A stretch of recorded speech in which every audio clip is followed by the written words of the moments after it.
കൊച്ചി കളമശ്ശേരിയിൽ 5 വാഹനങ്ങൾ തമ്മിൽ കൂട്ടിയിടിച്ചു. അപകടത്തിൽ 3 പേർക്ക് പരിക്കേറ്റു. വിവരങ്ങളുമായി സഹിൻ ആന്റണി കൊച്ചിയിൽ നിന്നും ചേരുകയാണ്. സഹിൻ, എങ്ങനെയാണ് ഈ 5 വാഹനങ്ങളൊക്കെ കൂട്ടിയിടിക്കുന്ന സ്ഥിതി ഉണ്ടായിരിക്കുന്നത്? വിവരങ്ങൾ എന്താണ്?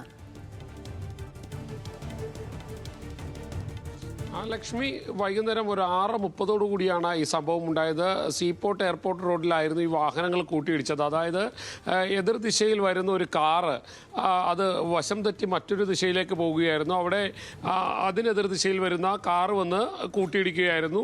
ഒപ്പം തന്നെ പെട്ടെന്ന് വളരെ വേഗത്തിൽ വന്നതുകൊണ്ട് തന്നെ മറ്റു വാഹനങ്ങൾക്ക് ബ്രേക്ക് ചവിട്ടാൻ കഴിഞ്ഞില്ല. അങ്ങനെയാണ് ഈ 5 വാഹനങ്ങൾ കൂട്ടിയിടിക്കുന്നത്. 3 കാറുകളും ഒരു ബൈക്കും കൂടാതെ ഒരു ഓട്ടോറിക്ഷയുമായിരുന്നു. അങ്ങനെ 5 വാഹനങ്ങളാണ് കൂട്ടിയിടിച്ചത്. ഇതിൽ 3 പേർക്ക് പരിക്കേറ്റിട്ടുണ്ട്. ഒരാളുടെ നില ഇത്തിരി ഗുരുതരമാണ് എന്നുള്ളത് തന്നെയാണ് മനസ്സിലാക്കാൻ കഴിയുന്നത്. ഇതിൽ ഒരു കാറുകാരൻ അല്ലെങ്കിൽ കാർ ഓടിച്ചിരുന്ന ആൾക്ക് ശാരീരികമായ ബുദ്ധിമുട്ടുകൾ ഉണ്ടായതാണ് ഇത്തരത്തിലുള്ള ഒരു അപകടത്തിന് കാരണമെന്നാണ് പ്രാഥമികമായി മനസ്സിലാക്കാൻ കഴിയുന്നത്. വൈകുന്നേരം 6:30 കൂടിയാണ് ഇങ്ങനെ ഒരു അപകടം ഉണ്ടായത്. വലിയ അപകടമെന്ന് തന്നെ പറയേണ്ടി വരും.